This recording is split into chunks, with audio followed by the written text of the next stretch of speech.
Kevin Bacon, welcome to the Tonight Show at Home edition. I really, really appreciate you coming on the show because I've been on throughout the years, and I think the last time I saw you was right before the quarantine happened. Is that right? It was like just a few days, and I remember. Well, first off, let me just say that you guys have been doing an amazing job, and it's really fun to see what your possibilities are, the way you extend your possibilities with your limited palette, shall we say. And you're painting some great pictures. And I remember that we were at that awkward kind of stage where we knew that there was something going on, but we were still like not sure if it was like hugging, or I think we were elbow bumping, and there was like that strange stage before everything just completely shut down. So it's incredible to experience this and to go through this historically, not just with the COVID-19, but clearly seeing the protests and what's going on is for an old guy like me. I was born in 1958, and to witness the passion of the young people across the world for social justice it leaves me speechless, which is probably a good idea because I think it's a good time for old white guys like me to just shut up and listen. So speechless is probably a good choice. Yeah. Have you been reading up or watching anything or learning anything, trying to? Yeah, I mean, I really have been trying to take this as a time to first admit that I don't have a full understanding of the life experience of people that are different than me, and I will never have a full understanding of that, and that's something that you need to. And I'll tell you, Jimmy, I'm one of these people. Like when I was a kid, I thought I knew everything, and I thought I knew everything about acting, everything about music, everything about politics. Everything about people. I thought I could always understand, what it was like to be under people that I was, had a lot of compassion and basically I thought I just knew it all. I was a know-it-all, and the Yeah. older I've gotten, the more I realize how much there is still to learn. So this has been a perfect example of a good time for me to stop and learn and listen and read and just try to gain some kind of deeper understanding about people who. Here's the thing: I'll never understand it because when I walk out of the house, I'm white, and to not have that experience and privilege is something that I want to just kind of educate myself on. Yeah, that's I've been finding myself just trying to talk to as many people as I possibly can, and it's uncomfortable as it is, but it's almost you could tell the anger and the it's in the air, and people have just had enough, and you see these protests, and I think it's eye opening because the people I've talked to have been fighting for civil rights for as long as I can. They know, and they've never seen anything like this. And they a lot of the comments that different people have been saying to me is not only is it's beautiful and it's big and it's peaceful, but it's the different ages and the different races. They've never seen anything like this, and it means that something's happening. I think change is coming. I hope it is. Me too. Are you with Kira right now? Are you getting to know each other after? Oh yeah. Well, 30 years. You think you know everything there is to know about somebody, but yeah. I mean, listen, we have a very small bubble. It's really just me and her and the dog right now, and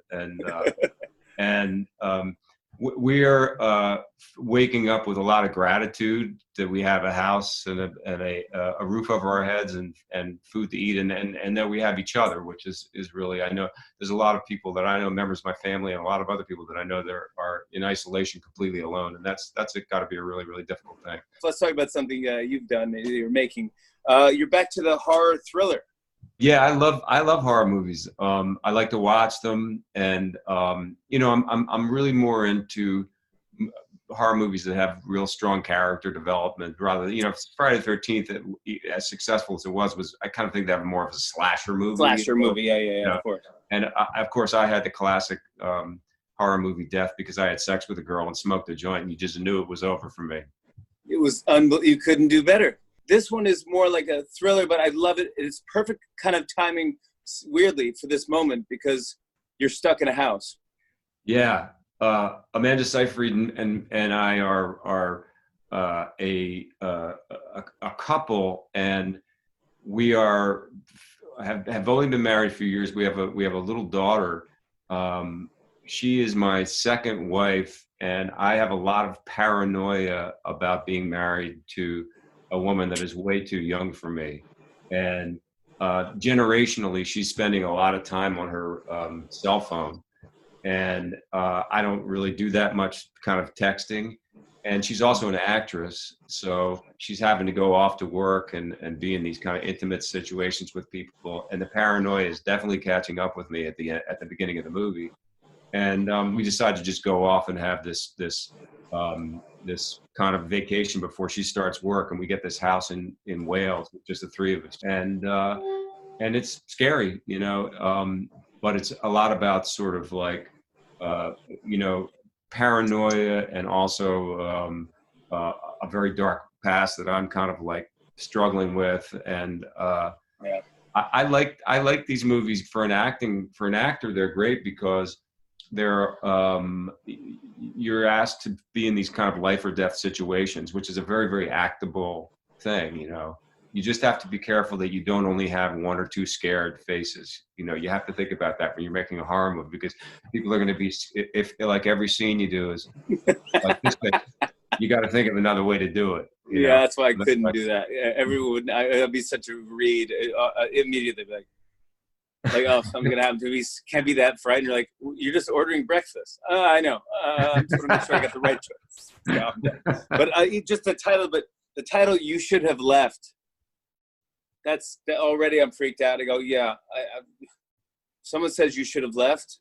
Yeah. That scares me right there. No matter what situation, I'm like, oh my goodness. It's on demand June 18th, and I do want to say thanks again, because, you know, it's tough to talk about a project or anything now and try to tell everyone, but a lot of people worked on this, and so I want people to know that it's out. And I do also want to mention all the charitable stuff you've been doing.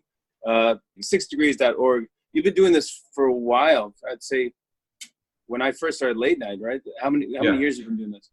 We launched 6degrees.org in 2007. It was kind of the idea of trying to think of the idea of connectivity, and we launched this idea pretty much right when the pandemic started of I Stay Home For, and it was really very, very powerful in ways that I never really expected, and a lot of people really picked up on it. And it was the idea that you're not staying home just for yourself, you're staying home to try to limit the spread of the virus and to try to keep other people safe. Pretty quickly after that, I realized that there were a lot of people who weren't able to stay home. And so one of our newer launches is a thing called I Feed the Front, where you can donate, and local restaurants will provide meals for frontline workers who are there working in hospitals and healthcare centers. Exactly, and you can kind of support a small restaurant that is struggling, as well as feed these heroes. So it's heroes that are unbelievable. Every time I see whatever you're doing now, I just applaud you, and I think it's so cool what you're doing, and Kira as well. And I appreciate you coming on the show as always. And I'd love to see you in person again, man. And we'll air fist bump or air elbow bump or whatever we can do. I can't wait. I look forward to it. You're the best, bud. Thank you so much, Kevin. All right. Thanks so much, Jimmy. On and on and on. I said, and it's on and on and on.